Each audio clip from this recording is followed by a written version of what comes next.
The true story of Phyllis, the Christmas night that changed everything. December 24th, 1857, Christmas Eve, Savannah, Georgia. This date will forever be remembered as the most violent night in the history of American slavery. Phyllis was her name, a woman who took a firewood axe and a heart full of pain and forever changed the destiny of the Chamberlain family, one of the richest and cruelest plantation-owning families in the region. At 28 years old, Phyllis was a house slave born and raised on Riverbend Plantation. She was trained to serve meals, stay quiet when violence happened around her, and smile even when her heart was breaking. But that Christmas night, Phyllis didn't serve anyone. She didn't stay quiet. She didn't follow orders. Instead, Phyllis became a killer. Using the same axe she had chopped firewood with for years to keep the big house warm, she murdered Jonathan, Paul, Samuel, and Thomas Chamberlain, 4 brothers, 4 slave masters, 4 evil men who pretended to be gentlemen. What started as another fancy Christmas dinner filled with laughter and wine became a nightmare of blood, steel, and revenge. In less than 3 minutes, all 4 heirs lay dead in pieces on the marble floor. Phyllis wasn't crazy. She was heartbroken. Her freedom had been promised but never given. She had been forced into silence for too long, and the final straw was Esther Carter, the man they promised to set free but killed without warning instead. This is the real story of Phyllis, a slave who decided that Christmas would not be a night of peace, but a night of justice. Before we continue, drop a comment telling us where you're watching from and what time it is there, and don't forget to subscribe to our channel. Chapter 1. The night everything changed. While the city sparkled with Christmas candles, the slave quarters shook with fear. The moon hung low over Savannah, big and pale, like an eye too tired to cry. All across the city, windows glowed with candlelight. Fireplaces crackled in living rooms decorated with Christmas garlands. Children dreamed of presents under warm blankets, while their mothers cooked turkeys and glazed hams. It was Christmas Eve, 1857, a night of church songs and full bellies, of shiny shoes and silver forks. But at Riverbend Plantation, the atmosphere was completely different. There, the cold cut through wooden walls like knives. The smell wasn't roasted meat, but old sweat and damp cotton. The only fire burned weakly in the slave quarters. Not enough to warm anyone, just enough to see the rats running by. No songs, no laughter, just coughing, the sound of chains, and wind slipping under doors. Phyllis sat near the fire, her dress stiff with ash and soap. She looked like any other house slave, apron tied, head down, back straight, but her eyes had stopped blinking. She stared at the flames, but she was seeing something else, someone else. Isaiah. His face wouldn't leave her mind. His laugh, once bright as brass, now came to her like drum beats from underground. His last words echoed, "Wait for me." But he never came back. They had sold him 2 counties away to a man with no patience and a whip soaked in tobacco juice. Isaiah tried to escape in his 2nd week there. They broke both his legs and made the other slaves watch, then let the heat finish him off. When news of his death reached Phyllis, she didn't cry. She cooked dinner like any other day. She scrubbed the floors. She pressed the Chamberlain brothers' coats. And then she stopped being human. Not to them, she never was human to them, but to herself. Earlier that evening, she had chopped firewood behind the kitchen. The axe handle was full of splinters, worn down by years of use. She tested its weight again and again. Swing, breathe, swing. Listen, she wasn't thinking about firewood anymore. Inside the big house, the Chamberlain brothers were celebrating. 4 men, all pale and tall, reeking of rum and expensive cologne. Jonathan, the oldest, thought he was a smart philosopher. He quoted Latin while ordering whippings. Paul was slippery like oil, always smiling, always watching the young slave girls. Samuel was a fake man of God who led prayers before beatings. And Thomas, the youngest, had such a bad temper that he once shot a slave for sneezing during his sermon. Tonight they drank brandy and sang Christmas carols while a turkey roasted in the brick oven. Phyllis had basted it herself, her fingers moving from memory. She had served their table. She had bowed, nodded, and smiled. But she had also been counting. 1 bottle, 2 bottles. They were almost drunk enough for what she needed to do. Back in the slave quarters, an old man named Elijah looked at her.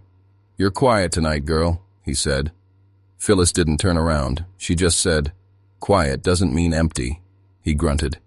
Christmas Eve isn't a night for spirits to wander around. She finally looked at him. That's exactly why they wander. The wind pushed against the door again, as if trying to listen. Behind her, tucked into a bundle of wood, was the axe, clean, heavy, waiting. Tomorrow the newspapers would call it savage brutality. The courts would call it insanity. But tonight it was justice with a wooden handle. Because while Savannah sang about the birth of a child in Bethlehem, Phyllis was preparing a different kind of birth, the rebirth of a woman who remembered everything. And when the clock struck midnight, one by one, the lights would go out forever. Chapter 2. The promise that was broken. Before the fire in her hands, before the steel beneath her silence, there had been a promise. Small, soft, spoken like honey, but just as sticky and just as false.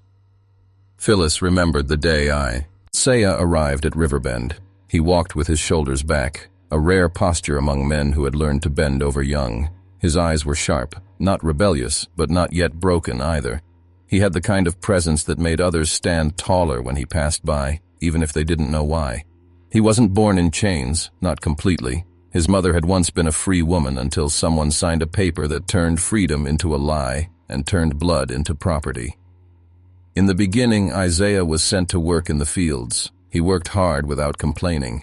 By the 3rd week, he was helping break wild horses. By the 5th week, the overseer started calling him boy, with a little less hatred, not out of kindness, but because he saw Isaiah was useful.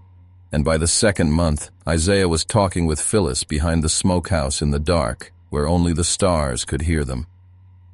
He spoke of Ohio, of clean air, of mornings without orders from masters. He told her he would save enough money someday, somehow, to buy their freedom. Phyllis didn't talk much. She just listened. But every time he touched her hand, something buried deep inside her fluttered like wings against a cage. One evening, Jonathan Chamberlain called Phyllis into the parlor. The fire was lit, the curtains were drawn, and the smell of cherry tobacco filled the air. He poured himself a glass of port wine and stared at her with the same look he gave when examining a horse. "I've seen the way you and Isaiah look at each other," he said, swirling his drink. Phyllis didn't reply. "You want to be free?" he asked.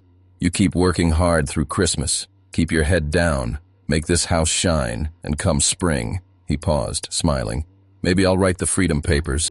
He didn't mention Isaiah again, but the hint hung in the air like smoke. Freedom, not just for her, but for both of them. A future, not under someone else's control, but under their own roof. That night, Phyllis said nothing to Isaiah. She simply pressed her forehead against his chest and held him until the lanterns burned out. For the first time in years, she let herself imagine yellow dresses and laughter that wasn't followed by silence. She let herself believe. 2 weeks later, Isaiah was gone, sold overnight. No warning, no goodbye. Phyllis found out from one of the older field workers who had overheard Samuel Chamberlain bragging about the deal. He said he got a good price for a fine mule. The man laughed when he said it. She went to Jonathan the next morning, her face calm, her voice steady. "You said spring," she whispered. Jonathan looked at her over the rim of his cup. He wasn't part of the bargain. She stared at him a moment longer. "And me?" he smirked. "Spring's still coming. Be a good girl, Phyllis." She didn't reply. She turned and left quietly. But as she passed through the kitchen doorway, her hand brushed the edge of the meat cleaver hanging beside the fireplace. She let her fingers rest on the worn wood of the handle for just a second. Just enough. Days passed. Then came the horrible news. Isaiah had tried to run away. They caught him near a creek, dragging one broken foot. He had broken free from his chains, but not far enough. The overseer at his new plantation was known for his cruelty. They stripped Isaiah naked, tied him to a tree, and took turns breaking him in front of the other slaves, leg by leg, bone by bone. By the time he died, there was barely a face left to recognize. The news came like wind under the door. No one told Phyllis directly. They didn't have to. The way she folded the laundry that day, tighter, slower, like wrapping something sacred, was enough. She didn't cry or scream, but the next time she washed the Chamberlain brothers' coats, she checked the inside pockets where they kept their pocket watch, and their knives. She memorized the size of their boots, the way they smelled when they came home drunk. the creak of the second stair outside their rooms. She began getting up earlier and going to bed later, working harder than ever. No one noticed that the firewood was being chopped more carefully, more cleanly.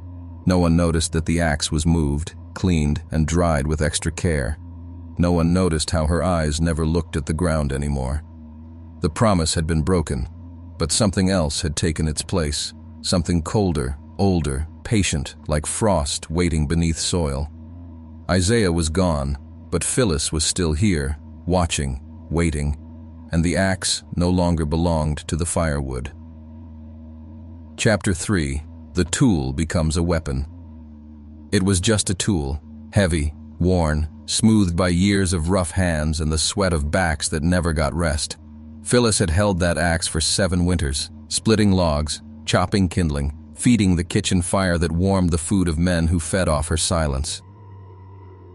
But that morning, as frost covered the dead grass and the Christmas sun peeked over the pine trees, she lifted it like it was something more than wood and iron. She tested the grip, balanced it with one hand, swung it low just once, and listened. The sound it made wasn't the thump of work. It was the whisper of payback.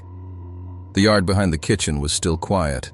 Most of the other slaves were indoors, preparing pies, cleaning chickens, setting tables, and hanging garlands under the watchful eyes of the Chamberlain wives. The frost hadn't melted yet, and each breath left ghosts in the air. Phyllis stood alone. She swung again. A thick log cracked down the middle, clean, efficient, no wasted motion. It would have seemed ordinary to anyone watching, just a house servant doing her job. But there was something in her stance, a stillness between the movements, as if he wasn't just cutting wood, she was listening, remembering.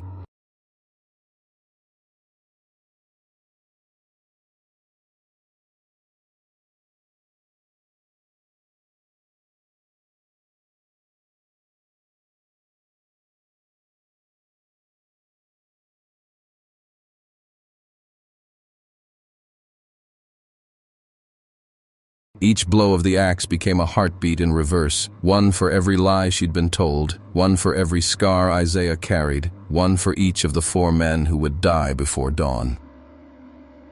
Later that morning, she returned to the house.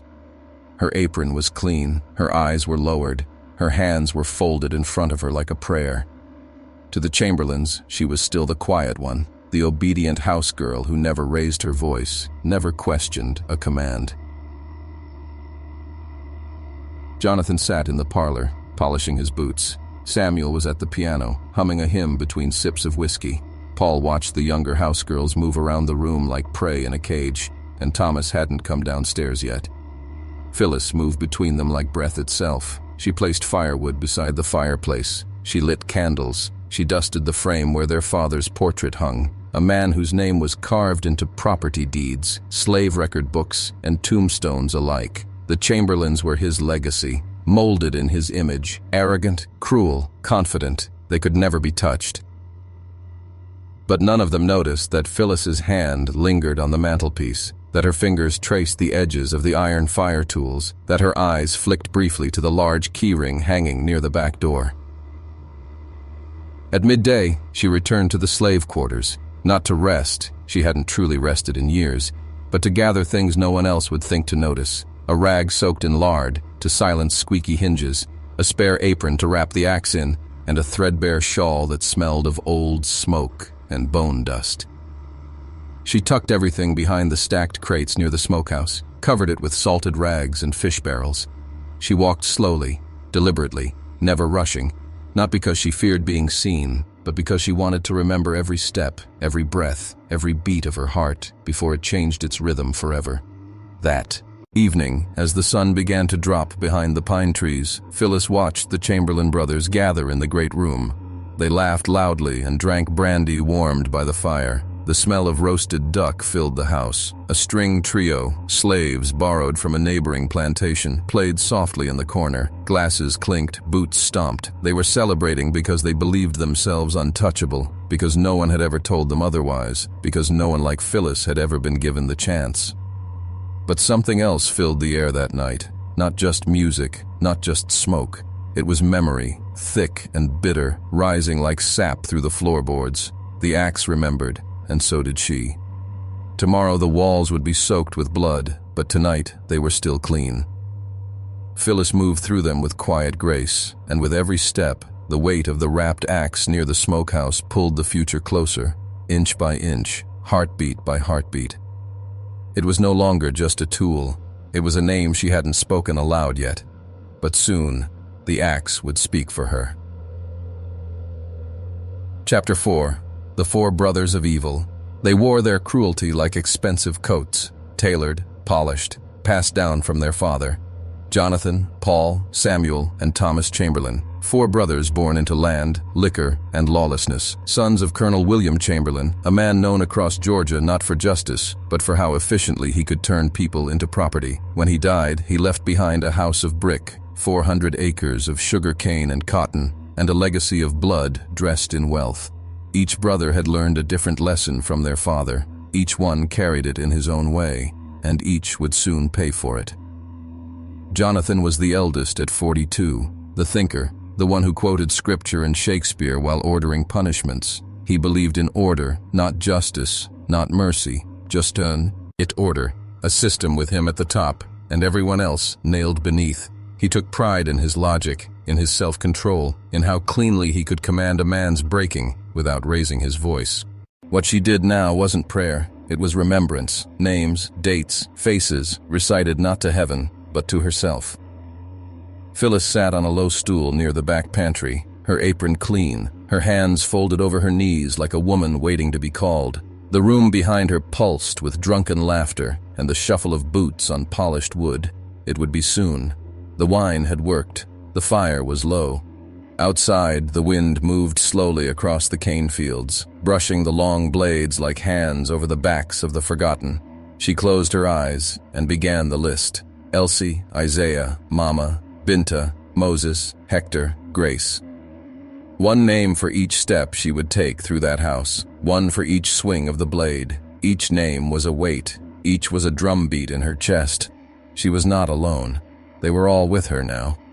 She rose slowly. The kitchen clock ticked behind her, counting down to midnight. The other slaves were either asleep in the quarters or curled in corners, too afraid to lift their heads. No one questioned her movements anymore, not since she had become so perfectly predictable. She moved through the servant halls with steady steps, her shoes soft against the floorboards. Every candle she passed flickered as if recognizing her. Outside, she reached behind the barrels into the hidden gap she'd prepared days earlier. Her hands found the cloth bundle and unwrapped it. The axe gleamed in the moonlight, not polished, but sharp, the kind of edge that only time and fury could create. She tested the weight once more. Her arms didn't tremble. They remembered, just as the axe did.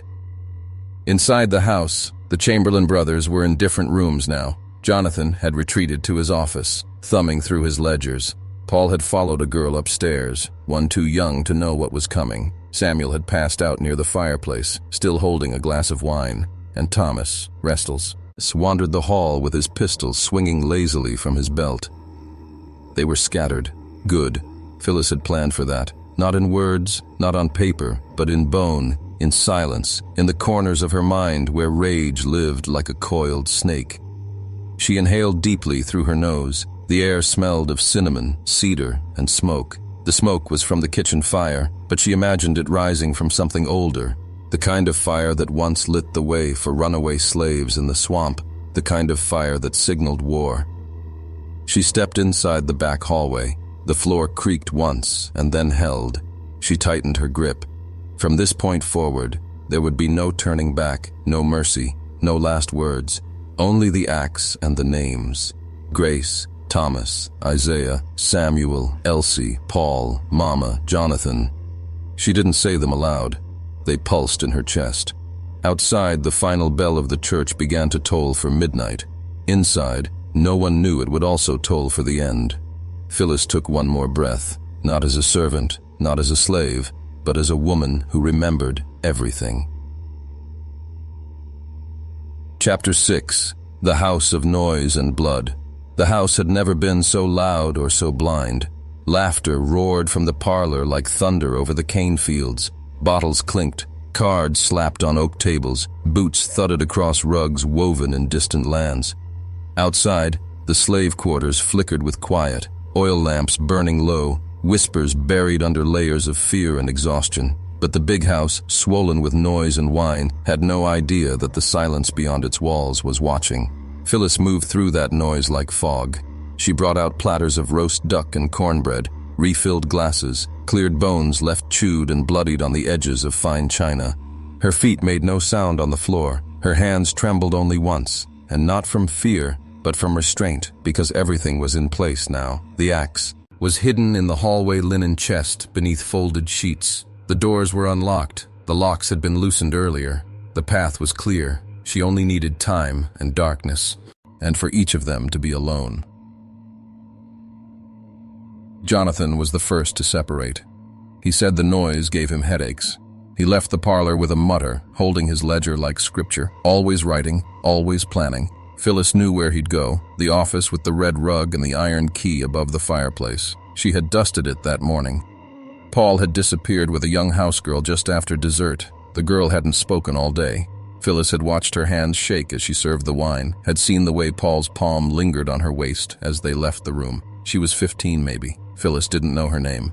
Samuel sat by the fire, whispering scripture through lips stained red with port wine. He quoted lines about order, sin, and obedience. None of the words reached God.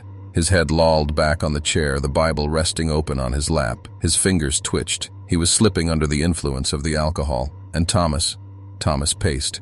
He always paced when drunk, like a hunting dog sniffing out trouble before it had a scent. His pistol swung at his side, still holstered but loose. He'd punched a wall earlier, furious that the girl he'd wanted had escaped to the cookhouse. He'd shouted that someone would pay. Phyllis had watched him from the shadows. She didn't flinch. She'd spent too many years serving his anger on silver dishes to fear it now. By now, the house had dimmed. Most candles had burned low. The music had stopped. The string trio had been dismissed. The halls echoed with the kind of silence that doesn't come from peace, but from the moment before something breaks. Phyllis returned to the kitchen once more, washed her hands and folded the towel. She looked around. The knives were clean. The fire was low. Everything was exactly where it should be. She took the long hallway back toward the main house, her steps slow, her breathing calm. When she passed the window, she looked outside. The moon was high now, cold, wide, watching. The same moon that had watched Isaiah scream, that had watched her mother crawl through blood after childbirth, that had seen every lash, every lie, every night she'd pretended not to hear the cries from upstairs. Tonight, it would watch her too, but it would see something new. At the foot of the stairs, she paused and listened.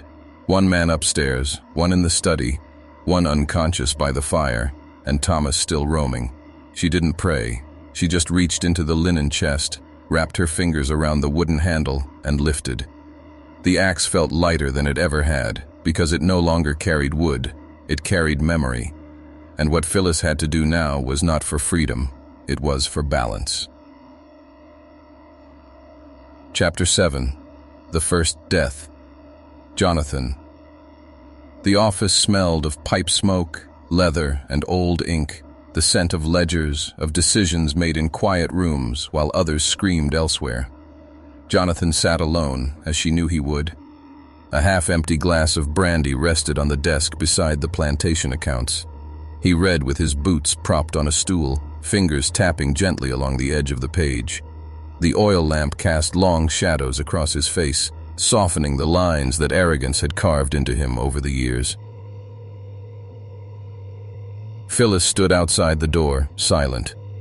She held the axe low, wrapped in a kitchen cloth, still warm from the fireplace. She didn't hesitate, not because it was easy, but because she had already done this in her mind over and over until it no longer felt like a beginning. It felt like a return. She stepped into the doorway. He didn't look up. She stepped closer.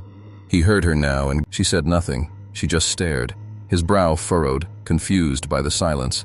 He began to rise, and that's when she stepped forward. One quick stride, both hands gripping the axe. The blade came down, not in rage, but in rhythm, a single arc.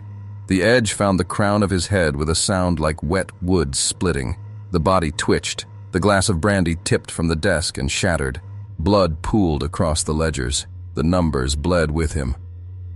She did not look away. She stepped back once and watched his chest for movement. There was none. No breath, no voice, no more lies. He had spoken of freedom like it was charity, had held her hopes in one hand and the whip in the other. Now both hands hung useless at his sides. The lamp flickered. She turned it down. No need to draw attention yet. She closed the door gently behind her as she left, as if he were only sleeping. She moved through the hall again, her breath steady, her steps soft. One name struck from the list, 3 to go. In the distance, thunder rumbled low across the horizon, but inside the house, there was only silence, the kind that comes after a secret has finally spoken. Phyllis gripped the axe tighter. It was warm now, not with effort, but with memory. She passed the parlor where Samuel still slept, mouth open, Bible crumpled in his lap. Not yet. She needed him conscious. She needed him to see. Upstairs, Paul's door creaked. A soft whimper came from behind it. That would be next. But first, the girl. Chapter 8. The Second Death. Paul. Phyllis climbed the stairs carefully. Each board knew her weight, each creak she had memorized. At the top she paused. The hallway stretched long, a corridor of ghosts and decisions. Behind the third door she heard it. Paul's voice, low and coaxing, then silence, then a shift in the bed. She tightened her jaw. Isaiah had called her strong. He never saw to. His part. She reached for the door, gripped the axe, swung it over her shoulder like a question only she could answer, and knocked. The knock was gentle, almost polite. Paul didn't answer right away. Inside the room, there was a shuffle, the sound of fabric moving, of fear being pressed into a corner. Phyllis heard him murmur something, then footsteps across the wooden floor. The door cracked open. Paul's face appeared, lit only by the dim hallway lamp. His shirt was half-buttoned, his hair was messy, his eyes gleaming with suspicion and something else, that smug, sick charm he wore like expensive cologne. "Phyllis," he said, his voice slick. "You need something?" She didn't speak. She stepped forward and swung. The axe met bone with a sickening thud. Not the head. Not this time. The blow landed at the base of his neck where collar meets shoulder. Paul screamed and staggered backward, arms flailing. Blood gushed across the floorboards like wine spilled at a cursed feast. Phyllis followed him in. She didn't hesitate, didn't pause. The second swing found his chest. The third crushed the ribs beneath it. Paul tried to crawl, his mouth gurgling nonsense, fingers reaching toward the fireplace poker by the hearth. Phyllis stepped on his hand and looked him in the eyes.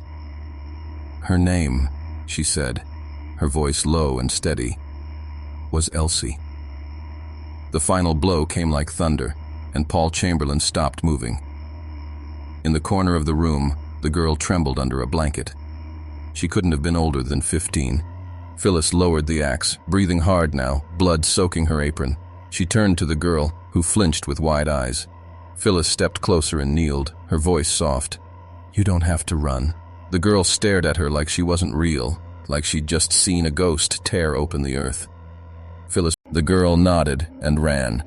Phyllis stood again, her legs heavy, her chest pounding. 2 down. Chapter 9. The Third Death. Samuel. Back in the hall, the light felt different now. The axe dripped as she moved. Footsteps echoed behind her.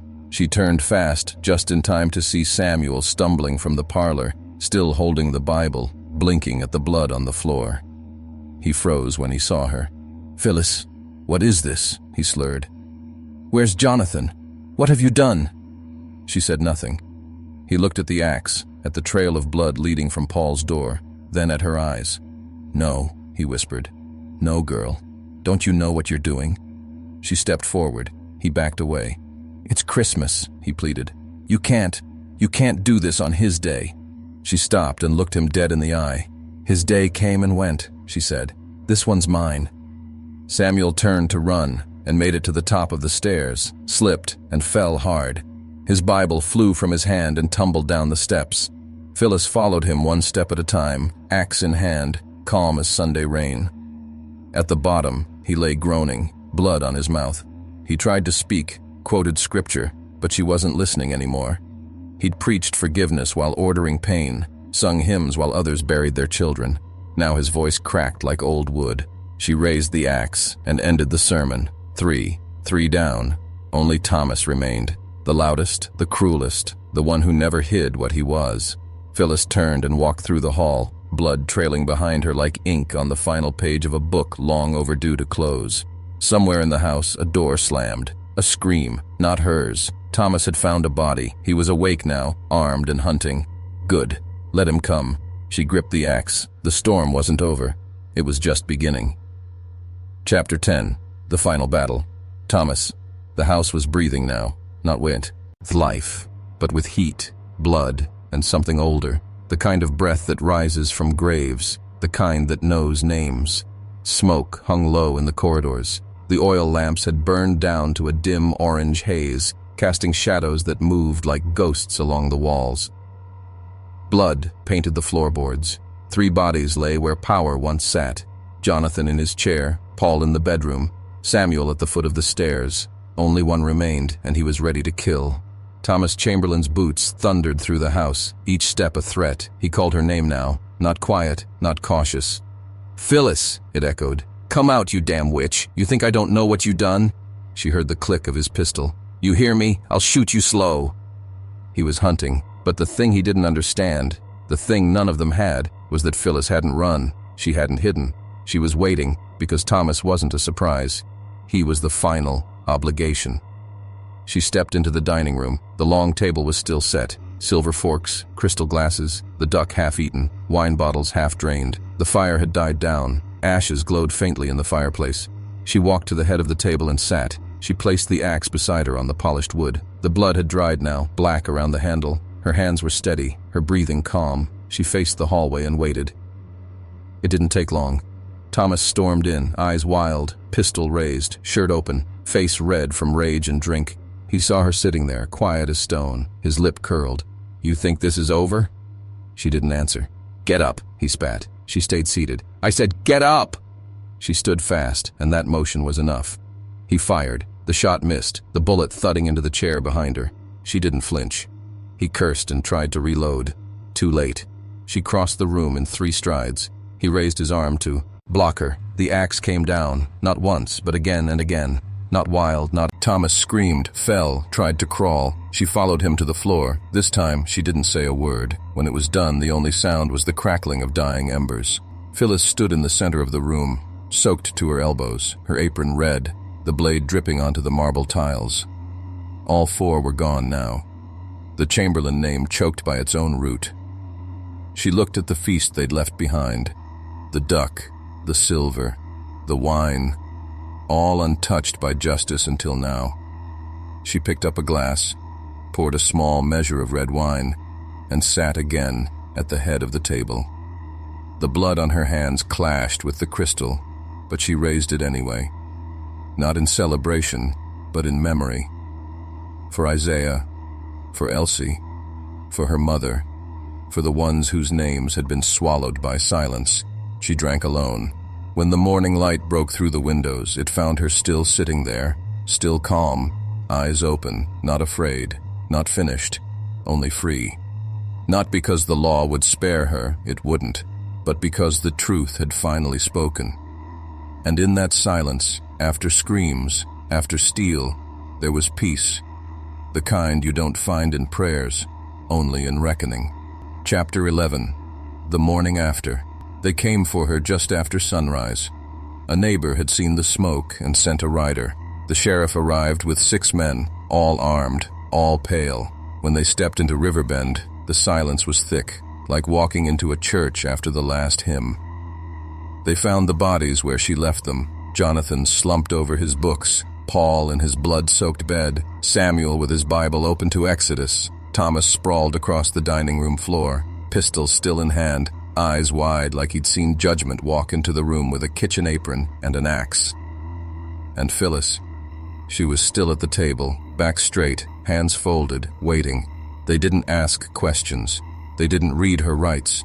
They bound her wrist, as with rope tight enough to bleed, and dragged her outside. As they led her down the steps, she turned her face to the fields.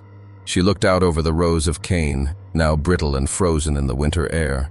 The same fields where Isaiah once sang to make the labor bearable, where children had been born in the dirt and old men had died standing. Fields that had swallowed screams for decades. Now they whispered something different. her name. Word spread fast. By nightfall, the city of Savannah was already ablaze with gossip. The River Bend Massacre, they called it. 4 white men butchered by a house servant. The newspapers didn't print her full name, just the Phyllis. They called her mad, said it was sudden. But the people in the quarters knew better. In hushed tones behind cook fires and well buckets, they spoke of her with awe, with fear, with reverence. Her story traveled faster than any whip. The girl who didn't run, who didn't scream, who turned the axe around and wrote a different ending. The trial lasted 2 days. No defense, no mercy. The courtroom smelled of ink and sweat and sawdust. The jury took 30 minutes. Guilty. They sentenced her to hang. In the jail cell, Phyllis didn't beg, didn't speak. She sat by the window where a sliver of sky peeked through rusted bars. Every now and then she would close her eyes, not to dream, but to listen to names, to footsteps, to the sound of chains beginning to loosen. On the day of her execution, they dressed her in white. They said it was tradition, they said it was proper. They didn't understand what they were doing, because white was not their color. It belonged to her now, to the woman who walked to the gallows like it was a wedding altar, like she wasn't ending something, but sealing it. The crowd watched in silence. Some jeered, some wept, some couldn't look away. When they asked if she had last woe or Diaz, she looked straight ahead and said, "I only did what they taught me." And then she stepped forward. Epilogue, the legend lives on. But Phyllis didn't die that day. Her breath may have stopped. Her heart may have stilled. But her story sharpened. It traveled the coast by whisper, down into the Carolinas, into the fields of Alabama, through the rice swamps of Louisiana. Her name was spoken under breath, carved into trees, sewn into lullabies passed between mothers and daughters. She became more than a woman. She became a reminder that even the quiet ones remember, that even the bound ones can cut deep, that even the darkest night can carry a blade. They tried to bury her beneath shame, but she was already planted in memory, and memory grows wild. If this story burned something inside you, it's because it wasn't told in vain. Subscribe, leave your mark, and share it with those who carry in their blood the memory of those who dared to fight.